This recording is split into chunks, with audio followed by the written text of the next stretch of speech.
Welcome to the Unfiltered Podcast, hosted by me, Katie Aiello. And me, Nicole Pearson. Here we're chatting all things Philly. We're going to talk about the fun things to do, the fitness scene, the work-life balance, and much more. And most importantly, it will be authentic, real, and unfiltered. Let's get into it. Let's do it. Welcome back to the Unfiltered Podcast. This is episode 5. I know we made it. I know, I can't believe we're on 5 we are chipping away. For those of you who are new, I am Nicole. And I'm Katie. And those of you who are returning, this is a little bit of a different Yes. scene, a little bit of a change of pace, and a different time of day for us to record. So change it up a bit. We are trying to switch it up. Katie's doing a lot of travel in the next couple of weeks, so we are just going to do a little pod here. We'll start with the recap from our last episode. We went to Andra Hem. Yes, that was the little cocktail lounge that I wanted to try out. That's right around the corner from us. Yes. Right around the corner from Elmira. Yes. So, of course, we ended up there after. But, yes. No, to be honest, I really did like Andra Hem. Oh, I loved it. It was, so cute on the inside. Yeah. You could walk right by it and not even notice it. It's kind of I don't know, it just It's really, really cute, but you definitely need to know what you're looking for. Because it's very, on the outside, it's very subtle. I don't even know if the cocktail bar name on the outside anywhere? There was an AH. Oh, okay. And then there was a gold so very discreet. Yeah, very, very discreet, yeah. But then, no, you walk inside and it was just so cute. Yeah. Beautiful wallpaper, beautiful aesthetic. Dark and, again, romantic. We keep going to these, really dark, moody places. But actually, it had, cute music. It's a vibe, yeah. It was a vibe. So there's a downstairs and there's an upstairs.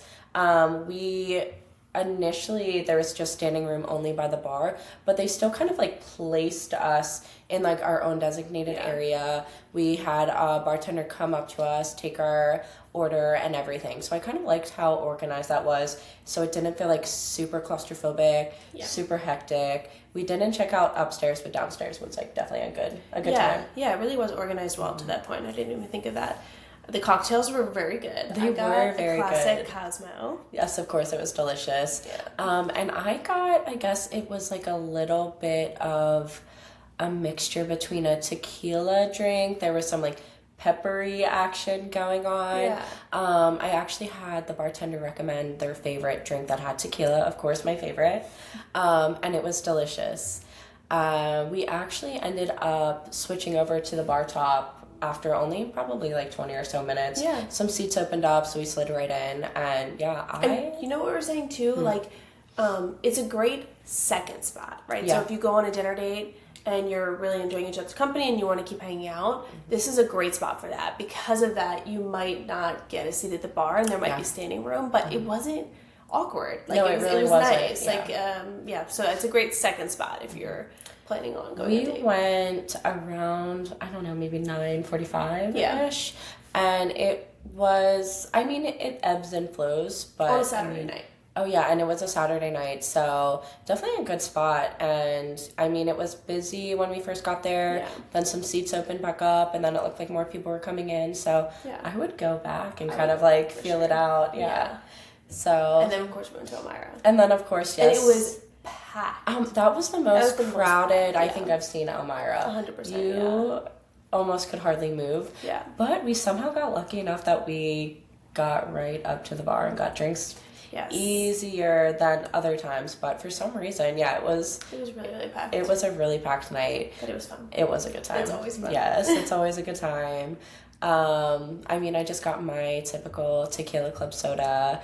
You got your Pathos. Yes. So and it's a passion fruit cocktail. Always good. And always a good time. We ended up staying out a little bit later than I anticipated. Oh, totally. Yes. I was fighting for my life this morning, and that was not planned. Yes. It was one of those nights where you just think it's going to be a chill night. I drove into the city. I had to abandon ship. Uber home. Love it. Yes. So it was a good night, though. And I had to get up early-ish for work this morning, so... we're feeling it. Yeah, but it's a good segue into today's episode. Yes, work-life balance. Yes, we want to touch on work-life balance because, as we kind of hinted at, we both are definitely hustlers. Oh, yeah. We both have full-time careers, we have side gigs, we have all the passion projects and side quests. There's a lot going on. So we wanted to touch on this, and again, we're not experts at all, but we definitely have gone through tons of challenges throughout our careers, and we've overcome them. So we wanted to share some of those stories and experiences. And with that being said, some of the time we did not have any work-life balance. Totally. We had to grind for a while, and it is still a grind, but now we're able to find that work-life balance. Right. As easy as that. Totally. Yeah. And I think that the best way to kick this off is something that when I didn't have a work-life balance, this is something that I had to really come to terms with and think through on a deeper level. Are you living to work, or are you working to live? Yeah.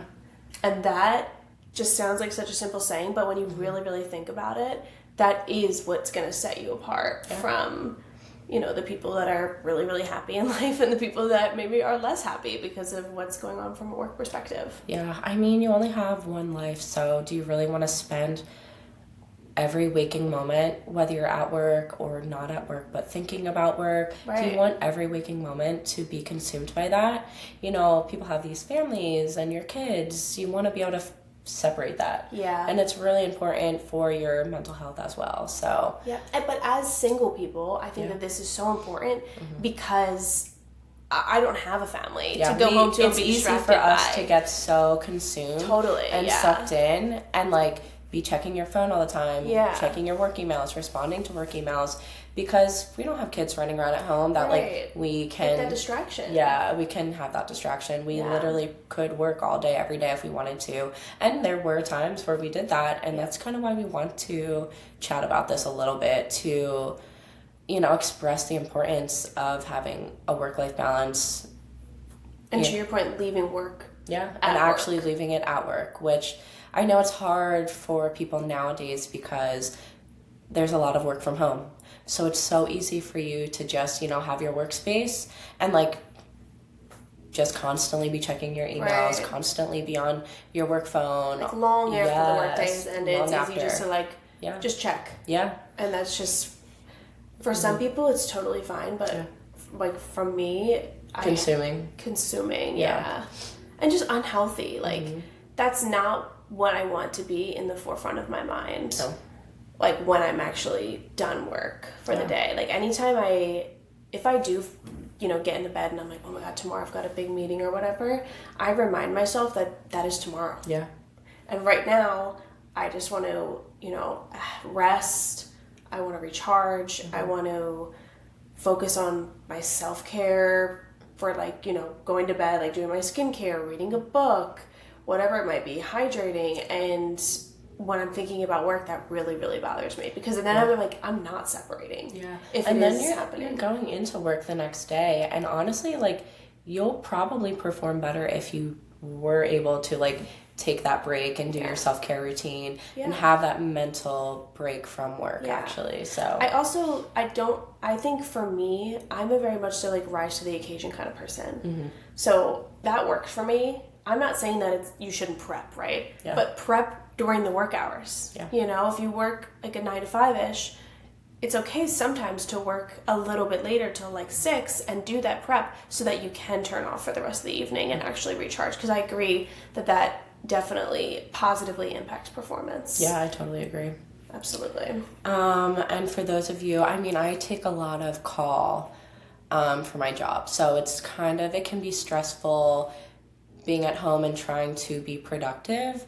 But on those hours that I'm not on call, on those hours that I'm not covering at the hospital, I make sure that I'm not hyper-focused on checking my phone, checking my emails, and just thinking about work all the time. I try to shut it off to the best of my ability. Yeah.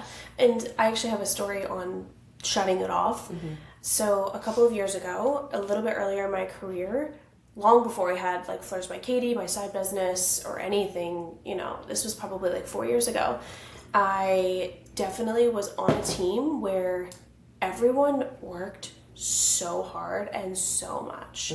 So like the working hard part was something that was very inspiring and would give you energy, but it was the working all the time part that I was trying to keep up with, and I just wasn't. Yeah. Right? It was actually negatively impacting my performance, because then I was overthinking things. I was just exhausted mentally, and this was quite a few years ago. So I was still very much so in that like growth and development part, and not like every single role there's growth and development, but I was in the thick of like really trying to hone in on like data analytics specifically, which can be very exhausting mentally. And I just remember really, I did the whole role that way. I would go to sleep, check my email, check all of my, work information, every single app that I had for that. I would go to sleep. I would have stress nightmares all night long. Yeah. And it was something that I struggled with for like a solid 1.5 to 2 years. And then I would wake up, the first thing I would do was turn off my alarm and check my email.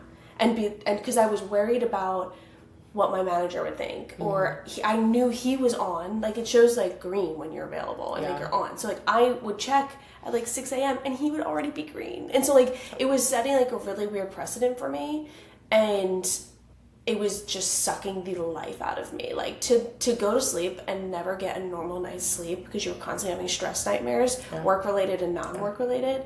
It just destroyed me. So when I finished that role, I just remember totally looking inward, like this cannot continue. I am not happy. Like it made me actually want to like leave corporate America.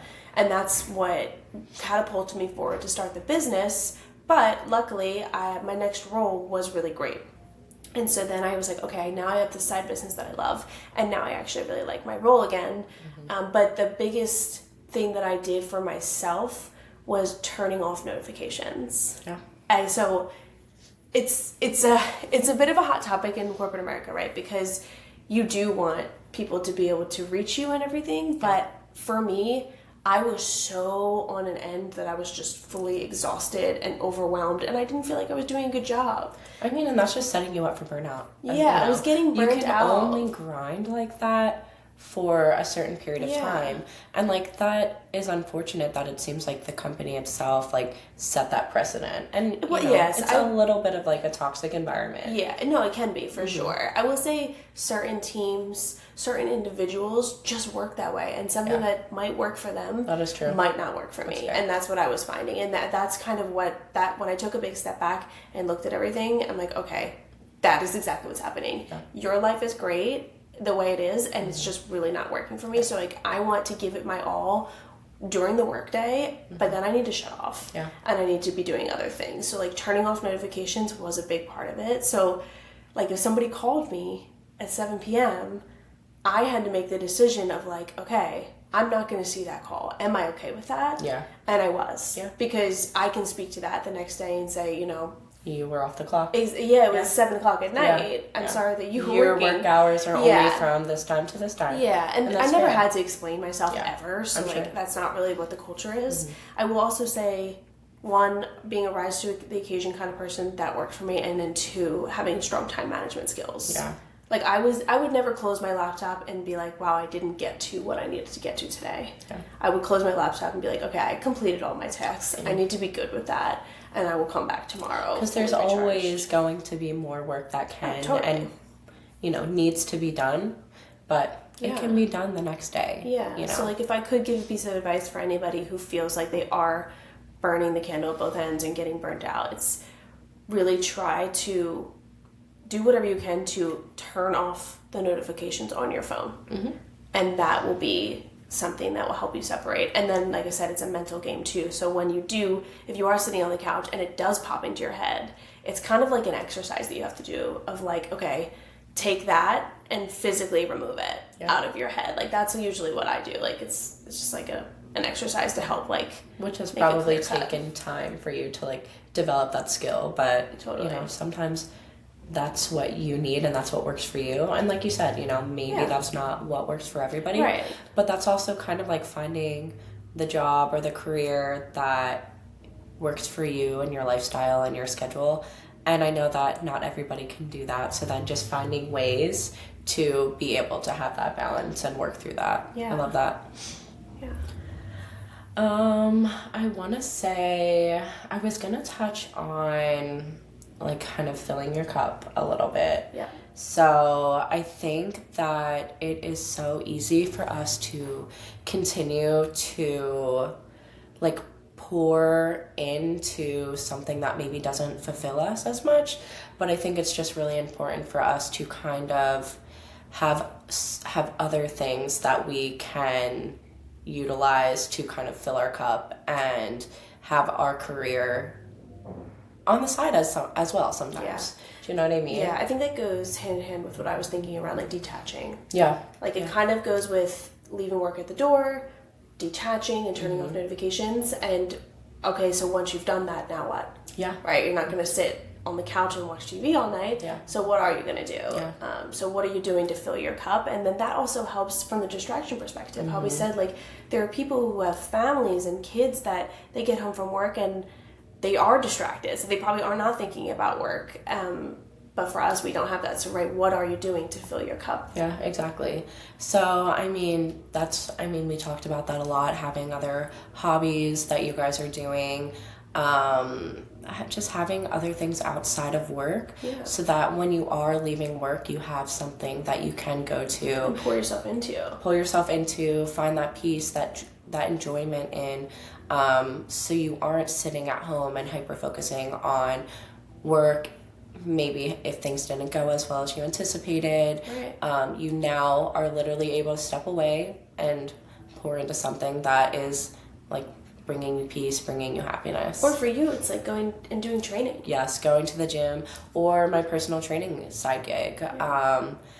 While I love my full-time career, I am super, super passionate about personal training and helping others. So I just found another little side gig that I can do to fill my cup. Yeah, and same thing here. It's like when I have wedding florist stuff to do. Yeah. I love that. Like, Yeah. I get done work and I'll have a call with a bride. And I'll talk to them for 15 minutes, or I'll start working on their proposal, which can take me like an hour or two. Or even better, if it's a Thursday or a Wednesday and I know that, okay, now I'm taking off Thursday and Friday because I'm going to prepare for this wedding. Yeah. It's just, again, it is having something outside of work that, to your point, brings you joy. And it's like not going to feel like work, energy. when you are enjoying it so much. So Yeah, totally. I think we're both lucky to have found like True. things that we are That is truly true. passionate about, Yeah. that we can do outside of our career. Agreed. We have made it work with our schedules. Agreed completely, but I also will say if somebody doesn't have that or has not found that or uncovered that for themselves, the journey was also super fun in my opinion. Like I said, how I said, for like the last 2 years, like filling my schedule with fun things was such a journey of figuring out what are my passions and what do I want to put my energy towards. So like when I do my schedule, like I love going to yoga on Monday nights. I love taking my language class on Tuesday, going to run club on Wednesday, going to a dance class on Thursday. You know what I mean? Like that was just such a fun way to detach from work. And just, I really was so focused on making sure that I was working to live and not living to work. So what am I doing after work that makes all that hard work worth it? So, and I think like you can kind of get so caught up in the money aspect of things with that too. It's hard to not want to continue to grind and grind and grind, knowing that you're going to clearly be making more and more money, but you're just pushing yourself further and further away from like having that fulfilled life. Right. And like enjoying every moment, because you're just so hyper focused on working more to make more money, that you're kind of missing out on some things. Yeah, sometimes. and when I think about it from that perspective too, I would say if you're feeling that like, oh, I gotta make more money, I would take a huge step back and just make sure, am I living within my means or am I living outside of that, right? Yes. What is, like, I want to really uncover what's the root of why I'm feeling that way. Like, is it actually drive, which could be a healthy thing, or is it because I am, compiling debt or something? Because then that's different. It's like, okay, something's got to change so that you can be happier. Yeah, that's fair. Yeah. Yeah. So I mean, that is so true. Are you living above your means, or are you living, comfortably? Right, right. And then one thing I wanted to also touch on when it comes to work-life balance and learning to work hard but play harder, I think I struggled with my self-worth and my self-value being tied so tightly to my work output or what people thought of me. And then I was really unhappy because I was worried that, like, okay, I would end the day and, like, I didn't get kudos for anything, you know what I mean? Like, and then sometimes I'm like, is my manager annoyed at me? Whatever. And then over time, as that was hurting me, right, I was basically getting my feelings hurt every day. Yeah. And, like, it was diminishing my self-worth. It was making me question, like, am I actually good at this? Like, should I just be career pivoting completely to being a florist? So when I was going through all of that, I think that I took a huge step back, and something that really worked for me was reminding me that the world does not revolve around me. Yeah. So what you do and what you say, like if you were my manager, for example, actually has nothing to do with me. No. At all. So if you are in a bad mood because your kid threw a temper tantrum right before you walked out the house, whatever you're doing that day actually has nothing to do with me. And that was something that really helped me I just had to come to terms with that. Yeah. And so when I would end the day, I'd be like, wow, they must have been having a really bad day. And then I would just also take a huge step back and I'm like, I didn't even do anything that could have possibly caused that to be about me. And that I would have to just keep reminding myself that, because I needed to build myself back up and realize, oh, I actually am a really good analyst, or I'm a really good manager. And, you just gotta look yourself in the mirror and say the same thing that you would say to a colleague or a peer. Yeah, it's hard to not people please, and I think that's where that kind of stems from a little bit. Yeah, that's true. Because working as, I remember being a new grad nurse, and I would leave the hospital every single day feeling like I wasn't good enough. Yeah. And that, because that's just how it is. Like, we go in, yes, we have our 4 years of nursing school or whatever, but you never can go in and know everything. No. So you're at work, and I feel like a lot of people are constantly telling you what you're doing wrong, what you messed up. And it's hard to not internalize that and bring that home with you and think that you're not good enough. But that's not the case either. But that's the same thing, though. It is. It is associating your self-worth and your self-value with work. And that can go fine for some people, or it could go poorly for some. Like, for me, I'm super sensitive. And you can, bring that home with you. And yes, I was living with someone at the time, and I feel like I was bringing so much negative energy from work and from my career home with me. And, I hadn't learned the skills yet to be able to separate that and not bring work home anymore. So, after so many years, and now I guess finally feeling like more competent nurse, that I'm not bringing that home, but it's hard not to. Yeah, it's something that you get better at over time. And you mentioned it before that these things do happen for a reason. Yeah. Right? You're not going to graduate college and just hit the ground running and feel like, wow, I'm the best analyst ever. Yeah. And everyone's so happy with me and my work output. But so I do think you have to go through some things to come out on the other end. Like we said, to get to a successful level, you've gone through some things. Yeah, but as long as you're learning from it. Yeah, that is true. And also for me, as long as you're learning from it and sharing that. Yeah. Right? It's not necessarily gatekeeping, but I always share that with any of my mentees. Yeah. Do not feel bad about, if something didn't go well or a presentation didn't go well, just learn from it. You're gonna make mistakes, even as a nurse, as scary as that sounds, you're never going to go into something and be a complete expert, but you're human at the end you of the are day. human at the end of the day, and that's where you learn so much, is through trial and error. You just have to also give yourself grace and not take everything so to heart. Definitely. And I think that we both clearly did that for many, many years. So that's why now I think we want to speak to it. Yeah. And I think that there's just certain things that if I could give advice or guidance for anybody who does feel like, wow, I'm really struggling with this and I haven't figured it out, is self-reflecting. Yeah. But also having an end to that, right? Mm-hmm. Maybe you give yourself 45 minutes. Yeah. Write down everything that happened. To get it out and express it. But yeah, I mean, an exercise can help close that book or close that loop on whatever that mistake was, so that you're not constantly thinking about it, because I'm still guilty of it. And I have to do a physical exercise to close the loop. Otherwise you'll just continue to dwell on it, and then you'll continue to repeat that same exact like negative thinking every time something like that happens. But it sounds like that's a way that you found to be able to like move on from it, and that's taken time for you to learn as well, so that's awesome. Definitely. I think there's a lot to learn from these experiences, and you just have to be open to it. I will also say communicating is super critical. If you do feel like something didn't go well, an analysis didn't go well, a presentation didn't go well, something happened at work for you didn't go well, in my opinion, communicating it and addressing it is much better than trying to skirt around it. Do you think specifically like with people at work, or do you think that that's even like a good idea to bring home to potentially a significant other, just so that they can potentially understand why you're a little bit in your head?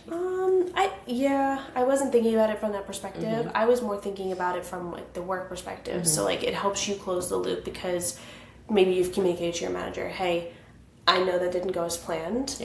I know exactly what I'm going to do differently. I love that. You know what I mean? Kind of get in front of it, and that will make you feel better. You feel more confident. You feel like you're learning and applying those lessons learned.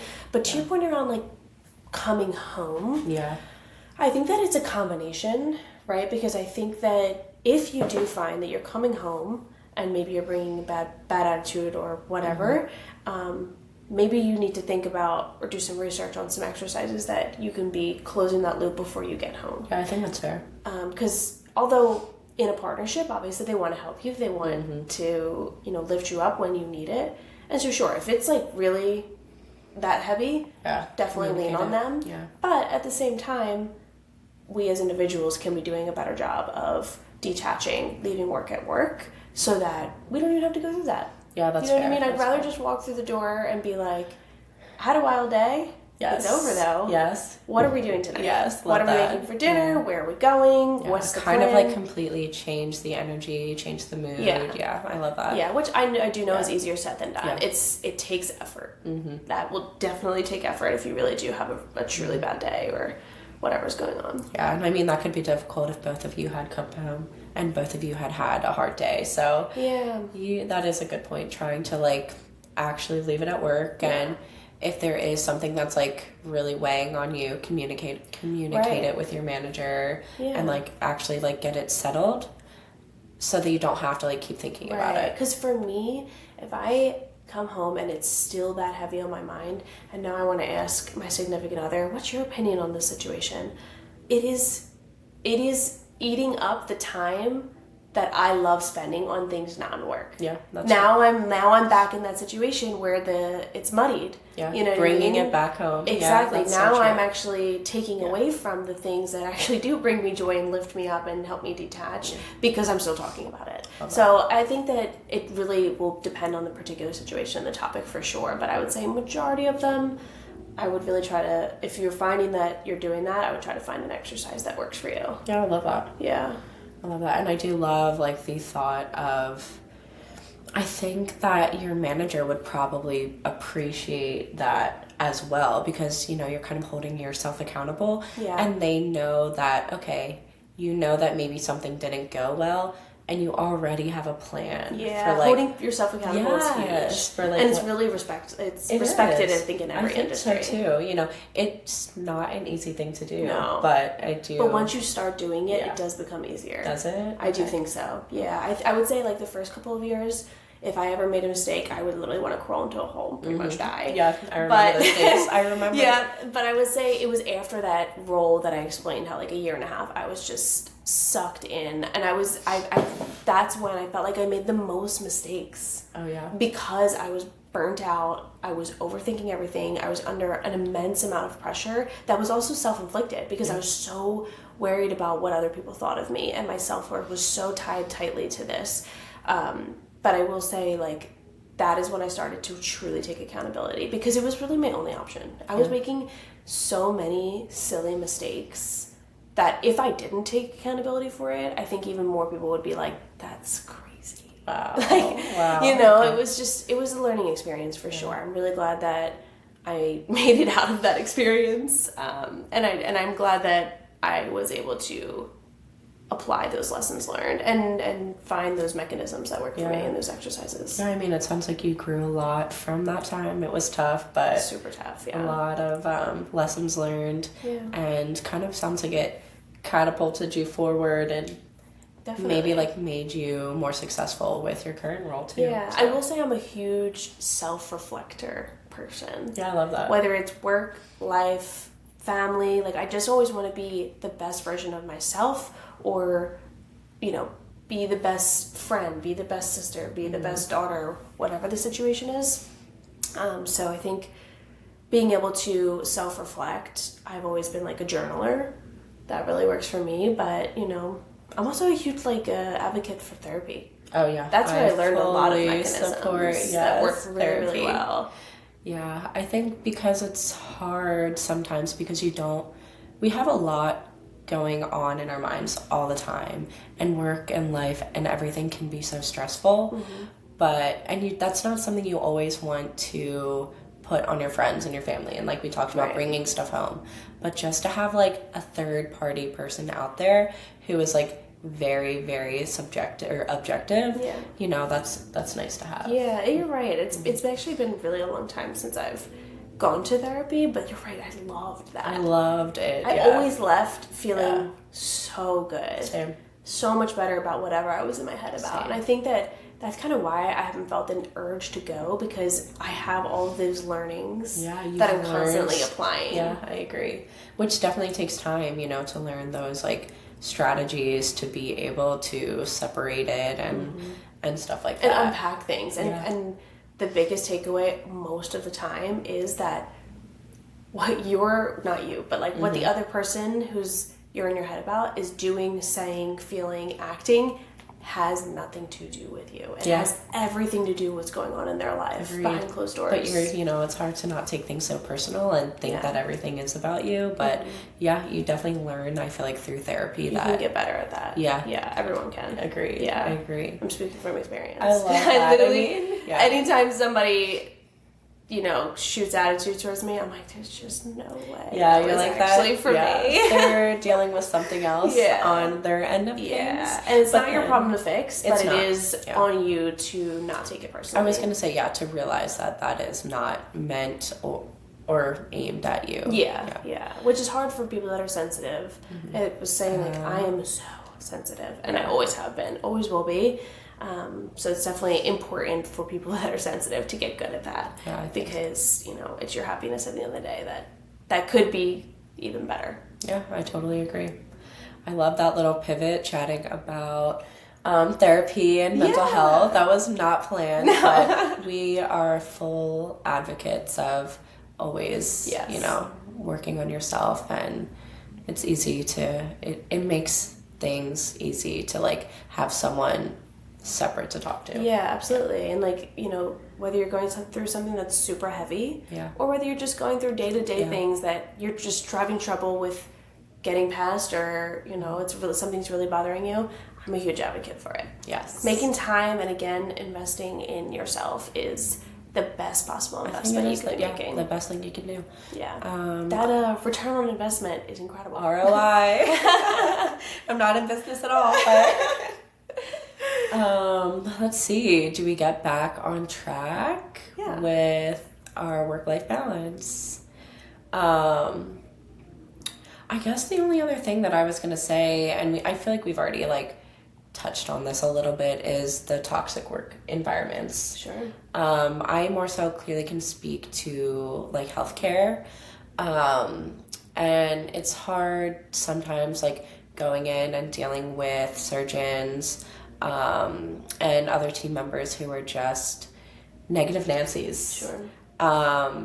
And I feel like it's hard to not get sucked into that. And then you're getting sucked into it at work, you're bringing it home. And I would just say like my only form of advice here would be to try to separate yourself from those negative Nancy's at work. they're probably going through some crap at home. Yeah. Again, it goes back to like It does. It actually has nothing to do with you. It has nothing to do with you. And, you know, don't try to fit in and, you know, get sucked into whatever they have going on as well. I feel like if anything, just try to like separate yourself from that. Yeah. And it's really common in healthcare. Unfortunately, we see it a lot. There's a lot of negative people at work, but I just find that I have my select few coworkers who I consider my friends, and I'll hang out with them more so and chat with them more so and kind of leave the rest of the people to themselves. Yeah. No, I think that's a really good example. Mm-hmm. There definitely are similar examples in corporate America for sure. Mm-hmm. And again, to your point, like it's a combination of like fake it till you make it. Yeah. Too. So like I think that when I'm there in the office, I will say we don't really have like as much negativity. Yeah. Granted, right now I'm on a business that's doing really well, so like that helps too. I'm sure that helps. Yeah. I have been on businesses that were experiencing challenges, and it wasn't so much negative experiences; it was extreme levels of pressure, and a lot of like leadership eyes on your. I've definitely went through something like that as well. That kind of pressure is really difficult. So that's kind of where I say, and I shouldn't say fake it till you make it, right? It's not faking it, but it's like working really, really hard during those hours. Yeah. And then like doing the opposite during your non-working hours. So having a ton of fun. Yeah. Doing things that bring you joy to balance that out. Yeah, hence that work-life balance. Yeah, it's so important. Yeah, I love that. I think this was a really good combo. This was. Yeah. And then today, since we are spicing it up and doing this more midday. Coffee. We're going to do a coffee shop instead of a cocktail. I don't think we actually decided where we're going. We did not. I have been thinking there's many that I want to check out, but they're actually in the opposite direction of where I potentially need to go. I do have to stop back in to work later today. Right. So I was actually thinking Elixir. Oh, I love Elixir. Are you okay with that? Let's go to Elixir. Okay. Totally. I was going to say, I mean, I know we've both been there, but clearly great coffee, so. Yeah, I really like Elixir. Right now I'm on a pistachio latte cake. Oh my gosh, that sounds delicious. So I'm obsessed. I will go really far out of my way to get one of those. Oh my gosh. Whenever I can. So. Well, next time we'll have to venture out a little bit more and head to one of the other shops, but you can't go wrong with Elixir. No, and we'll share a review of like, you know, what fun goodies they had there and what their specials were and things like that. I think I'm going to treat myself to a fun latte because I haven't been feeling great. I'm sorry if you guys can still hear my voice, but you're slowly getting better. We're getting there. We're getting there. Yes. So we're going to go have lattes now. Yes, and we'll keep you guys posted on the review for the coffee shop, the lattes, and we'll see you guys next time. Yeah. Thanks for listening.